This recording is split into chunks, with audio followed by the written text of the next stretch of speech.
유럽 건축 여행 제13강입니다. 17세기 유럽의 건축, 바로크 건축 양식입니다. 자, 16세기에 유럽을 바꾼 중요한 사건이 있었죠. 바로 종교개혁이었습니다. 이 종교개혁으로부터 유럽 사회가 어마어마하게 바뀌는데, 거기에 이 종교개혁으로 탄생한 것이 신교의 등장이죠.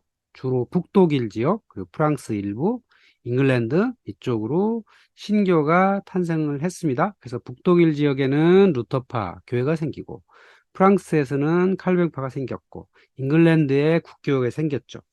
이 신교가 탄생을 하는 것이 유럽의 예술 사조에 어마어마하게 영향을 끼치죠. 물론 정치적인 영향이 훨씬 더 크고요. 정치적인 변동에 따라서 그 정치가들의 후원을 받는 예술 또는 건축이 그 영향을 받을 수밖에 없는 거죠. 특히 북독일 지역에서 30년 전쟁이 있었죠.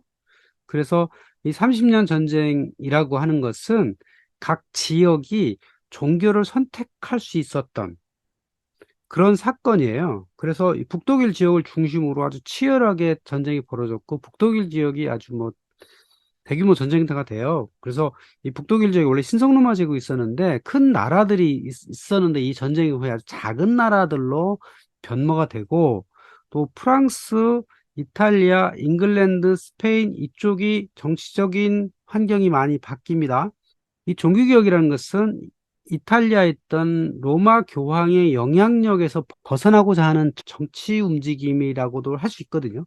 그래서 로마 교황의 정치 영향력이 상당히 약화되고, 그 약화된 만큼 등장했던 국가들의 왕권이 강화되는 거죠. 그래서 프랑스, 영국, 스페인의 왕권이 강화가 됩니다. 자, 여기에 또 하나의 변화가 일어나는데, 바로 과학혁명이라고 하는 거죠. 자, 과학혁명 이전에는 종교의 힘이 모든 것을 좌우했죠. 천동설 개념, 지구가 우주의 중심이라고 하는 생각이 굳건하게 있었죠. 자, 그러다가 16세기 중반에 코페르니쿠스가 등장을 해가지고 이 천구의 회전에 관하여 이야기 나오면서 많은 사람들이 여기에 동조하기 시작합니다. 그래서 새로운 패러다임이라는 것이 등장을 하죠. 자, 케플러가 천체를 관측을 하고요. 갈릴레오도 천체 관측을 해서 지동설이라는 학설이 등장을 하게 되고, 17세기 후반에 가면 뉴턴이라고 하는 사람에 의해서 새로운 과학, 현대 과학이 등장을 하기 시작합니다. 중세 이전까지는 지구를 중심으로 해서 우주가 돌아가 그것이 원형 형태의 완전한 모습을 가지고 있다라고 했다는 거죠. 플라톤의 이데아의 사상에 의하면 삼각형, 원, 사각형 이것이 세상의 표준이죠. 가장 이상적인 체계.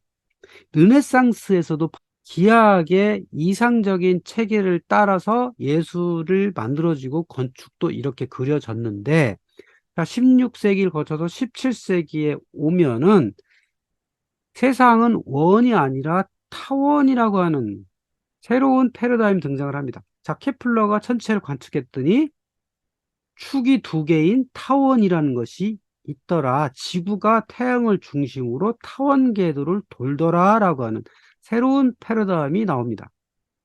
완전히 생각이 바뀌어요.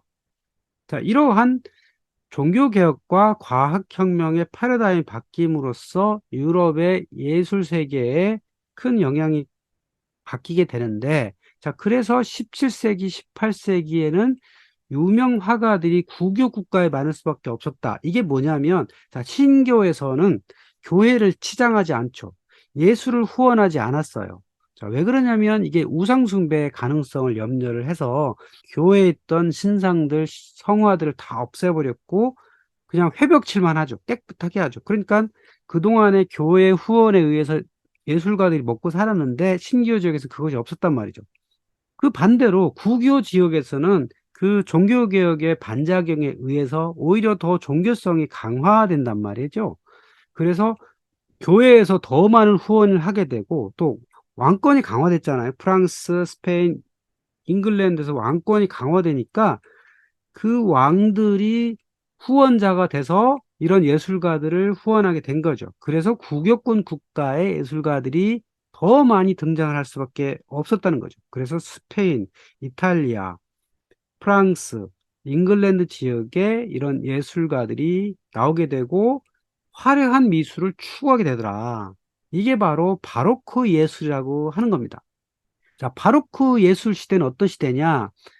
역동적인 형태를 포착하고 빛과 어둠의 대비를 극대화시키는 데 중점을 뒀다. 이것이 바로 신앙을 더 강조하는 이런 형태의 예술이라고 하는 거죠. 그래서 그때 활약했던 사람들은 미켈란젤로 카라바지오, 안토니오 카라치, 폴 루벤스, 젠틀레스키, 반다이크, 벨라스케스 이런 미술가들이 있었고요. 이 예술가들의 주 후원자가 교회 또는 왕권이 강화된 그런 나라들이었다고 하는 거죠. 이 17세기 들어와서 이런 성인을 이상화하던 시대에서 현실적인 인물도 구현하고 강렬한 색과 빛 그리고 명암을 대비함으로써 신앙심을 더 강화를 하게 된다는 거죠.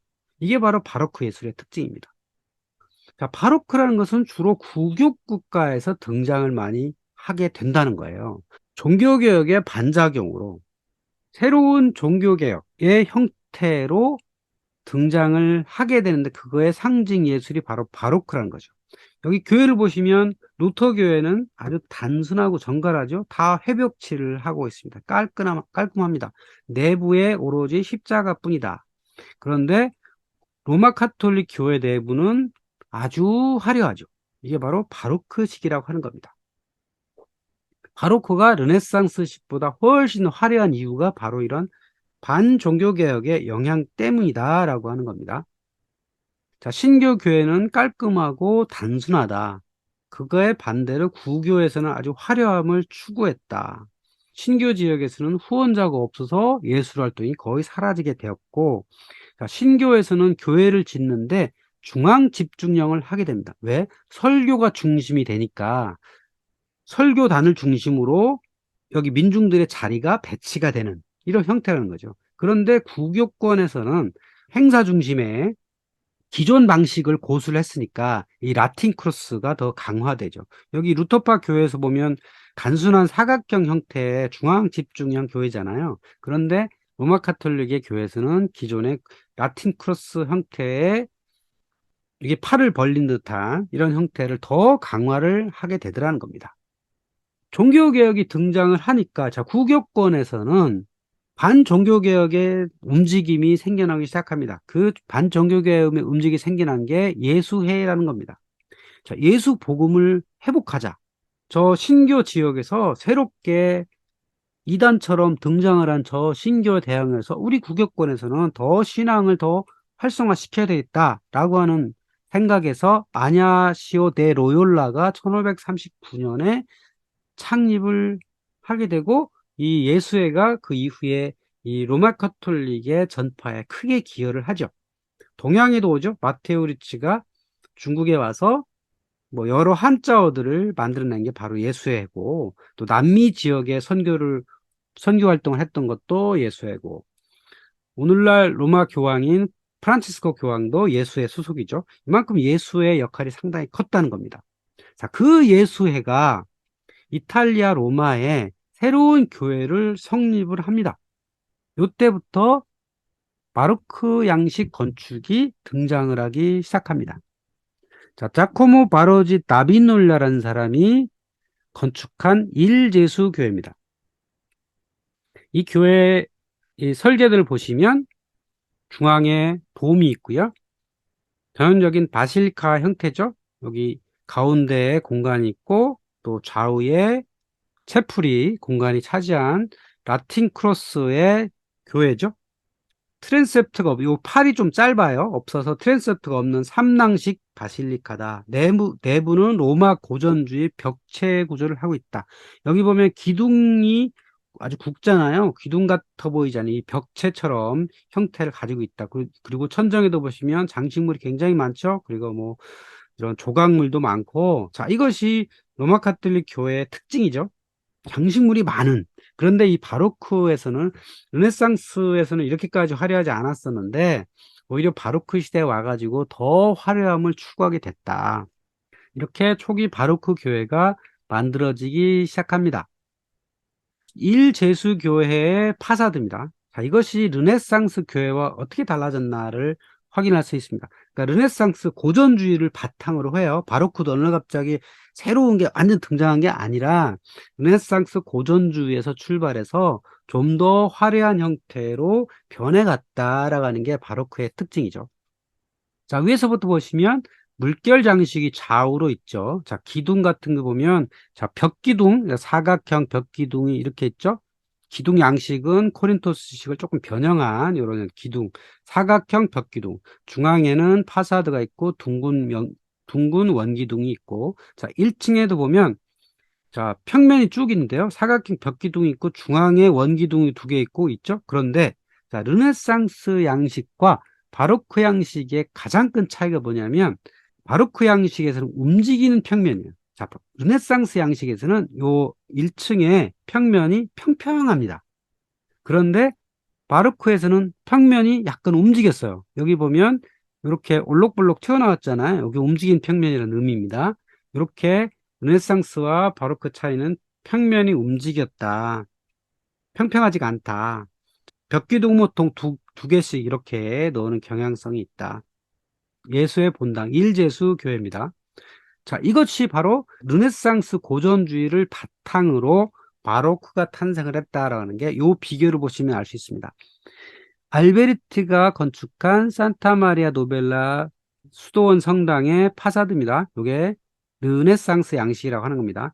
산타마리아 노벨라 성당과 일제수 교회를 비교해 보시면 가운데 출입구가 있는데 요 평면이 르네상스 양식은 평평한데 바로크 양식에서는 이렇게 물결치고 있다라는 걸 알 수가 있죠. 자, 벽기둥도 두 개,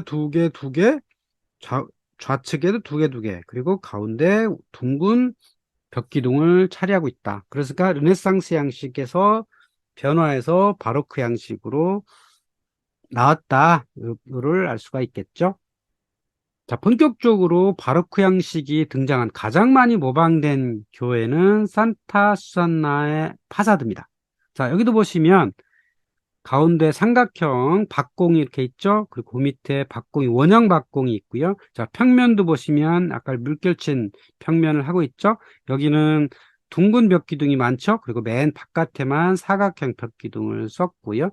자, 2층으로 올라가면 가운데 둥근 파사드가 있고 여기 사각형 벽기둥이 있죠. 맨 꼭대기에는 박공이 올라가 있고, 자, 이것도 앞에 있었던 일제수의 평면을 모방해서 가져온 경향이 있죠.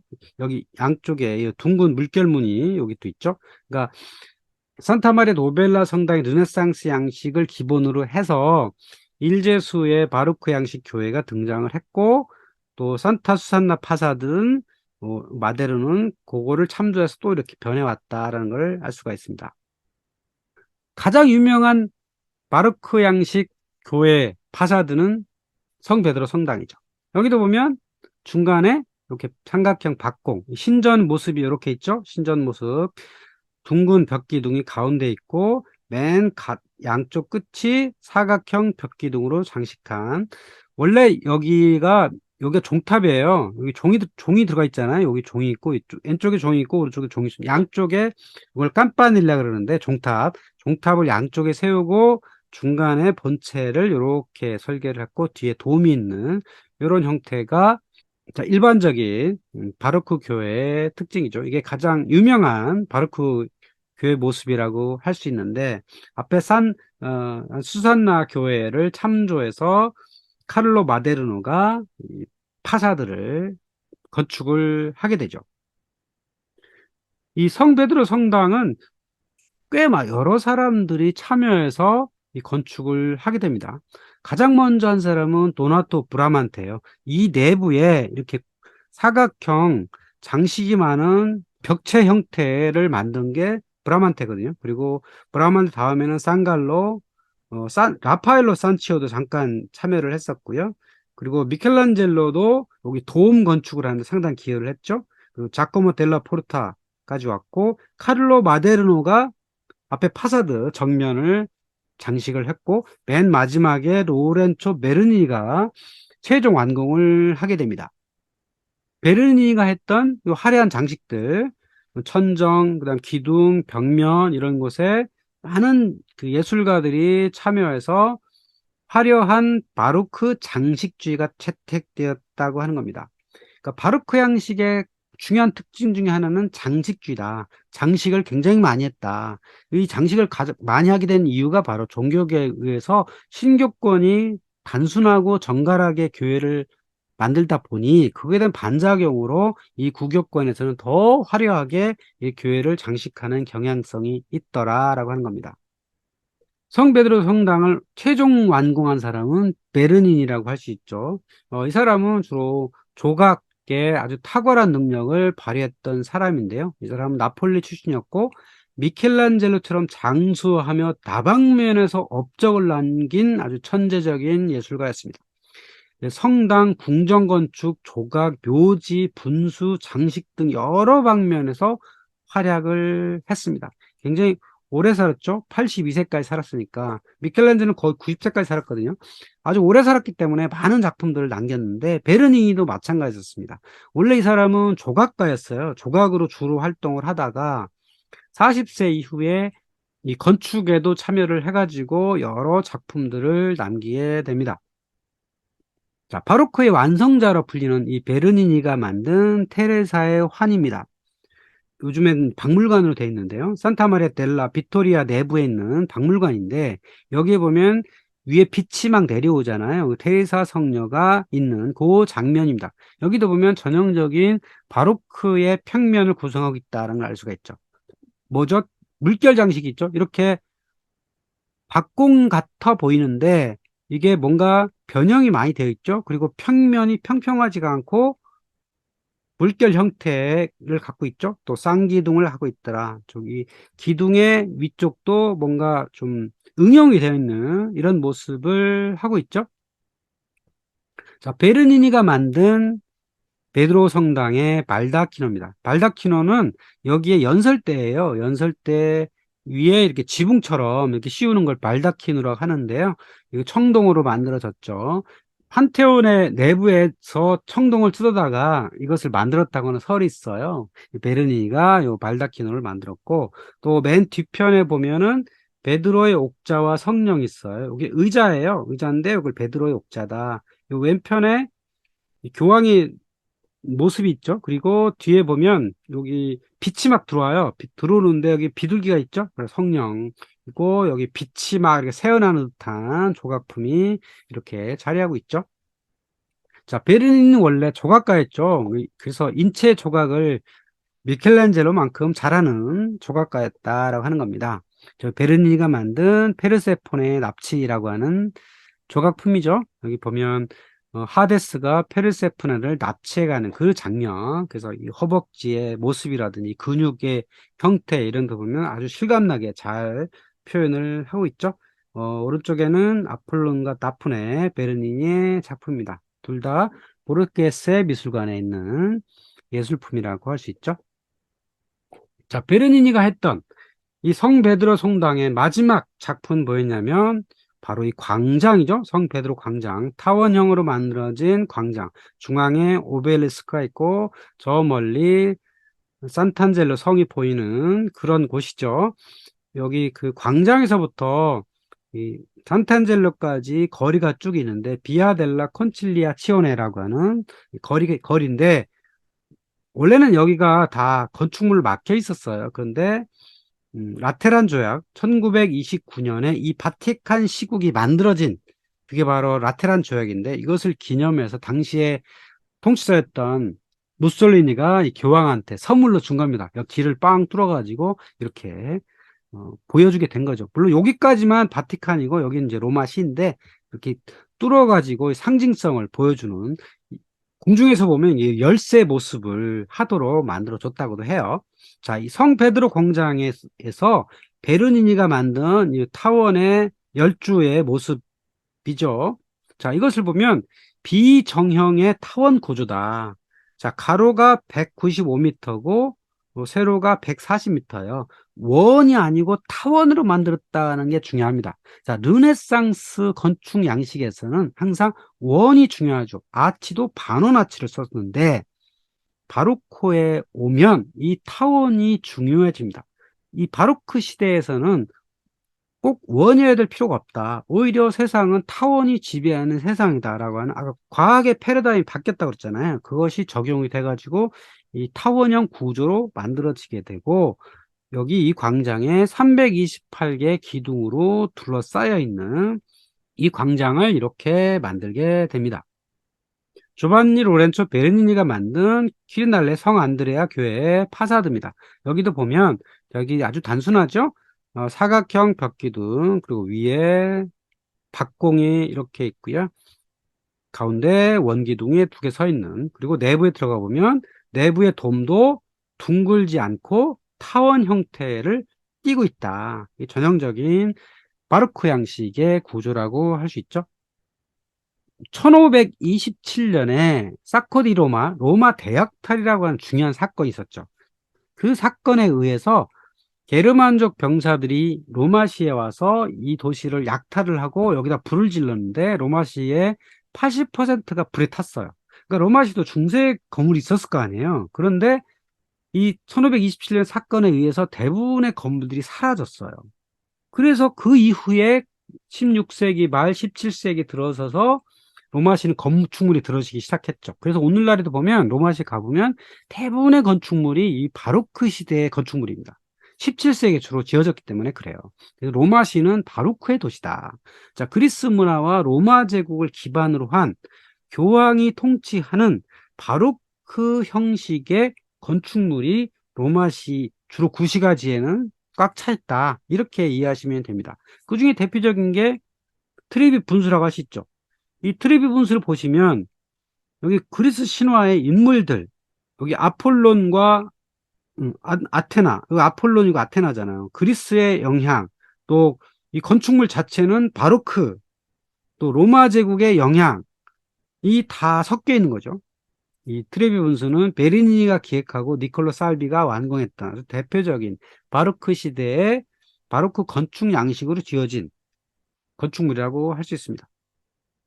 이탈리아 바로크 양식을 완성한 사람은 이 프란체스코 보로미니라고 할 수 있습니다. 자, 이 사람은 원래 베르니니의 제자이기도 했는데 베르니니와는 조금 다른 바로크 양식을 구현을 했습니다. 그래서 고딕에서 매너리즘으로 초기 바로크로 이어지는 자유로운 비정형 전통에서 큰 영향을 받았다. 이탈리아 고딕은 프랑스의 고딕과는 좀 다르죠. 밀라노 대성당에서 보여지는 그 고딕식에서 르네상스와 매너리즘이 연결되는, 자, 르네상스에서 매너리즘 갈 때 뭔가 파괴가 일어나거든요. 비례와 균형을 약간 파괴한단 말이에요. 그 파괴하는 형태, 그리고 바로크로 이어지는 베르니니가 만든 비정형성, 아까 타원형, 이런 형태에서 이런 비정형 전통에 큰 영향을 받았다라는 거죠. 자, 여기 산카를로 로알레 콰트로 폰타나 성당이 대표적인 비정형성을 추구한 바로크 양식 교회입니다. 여기 파사들 보시면 이게 물결치고 있잖아요. 그죠? 평평하지가 않고 물결치고 있더라. 여기도 보면 원이 아니고 타원형을 갖고 있더라. 박공 같은 경우에도 뭔가 변화가 있더라. 그러니까 비정형주의, 물결평면, 타원, 뭐 이것이 이 산카를로 알레 콰트로 폰타나 성당의 아주 대표적인 모습이라고 할 수 있죠.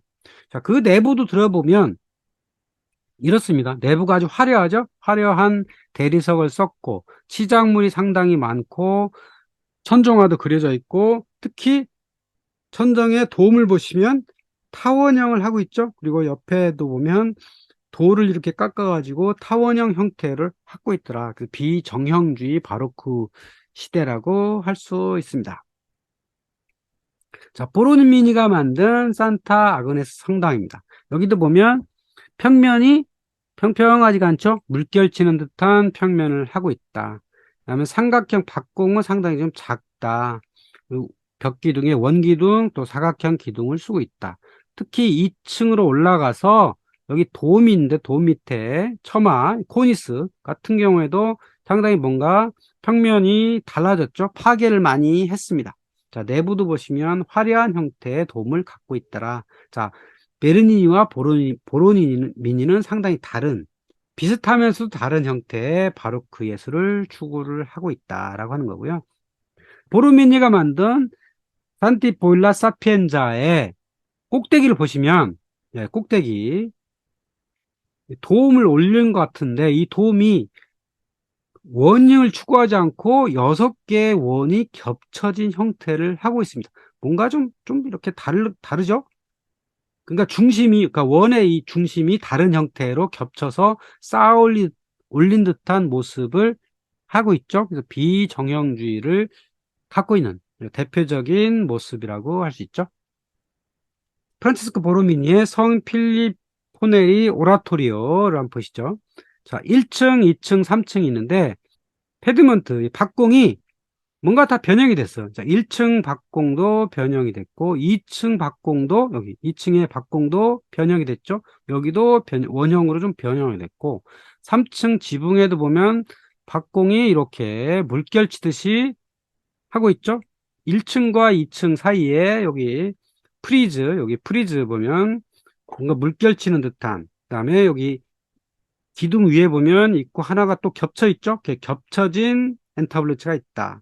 상인방, 여기 출입구 위에가 인방인데 이 인방 위쪽이 뭔가 변형이 많이 됐다. 여기도 보면 바뀌었죠. 여기도 인방 위에 박공이 되게 많이 변형이 됐다. 많이 변형을 했다. 그러니까 르네상스에서는 고대 로마의 고전주의를 그대로 가져다가 그대로 따르려고 많이 했던 게 르네상스였다면, 매너리즘으로부터 이 바로크로 가면서부터 이런 비정형 형태의 파괴된 정형을 많이 추구를 했더라. 이게 바로 바로크의 특징입니다. 자, 베네치아를 가봅니다. 자, 베네치아의 바로크는 장식주의가 많아요. 그러니까 장식을 더 많이 하는 경향이 있다. 그러니까 로마의 바로크보다 훨씬 더 변형을 많이 했고 또 장식주의를 많이 하더라. 여기 산타 마리아 델 질리오에 보면 굉장히 장식이 많죠. 여기 기둥 사이사이에도 조각 장식들이 많고 2층에도 장식이 있고 또 지붕에도 장식이 있고 천정, 꼭 지붕 위에도 이런 신상들을 많이 올리고 있는 이 장식주의를 많이 하고 있더라. 자, 베네치아에 있는 산타마리아 델 살루테 교회인데 여기 발다사레 롱게나가 건축한 건데 여기도 화려한 장식을 하고 있죠. 여기 박공과 개선아치를, 그러니까 르네상스 양식이 많이 쓰였던 아치 출입문, 여기 개선아치와 박공을 하면서도 장식물을 굉장히 많이 썼다. 그리고 여기 창문이 있는데요. 여기 박공을 하면서 그 밑에 반원형 창을 넣었는데 반원형이 셋으로 나눠져 있잖아요. 이런 형태의 창문을 목욕탕 창이라 그래요. 고대 로마의 목욕탕에서 이런 창문을 많이 썼거든요. 그래서 이런 형태의 3분된 창이 많은데 이때부터 이 창이 등장을 하기 시작해서 18세기, 19세기의 건축물에 이런 창이 굉장히 많습니다. 그러니까 교회에도 이런 세 등분된 창들이 굉장히 많이 등장을 합니다. 요 시대부터 요게 목욕탕 창이 등장을 하기 시작했더라. 이건 원래 고대 로마의 목욕탕에서 많이 썼다라고 하는 거고요.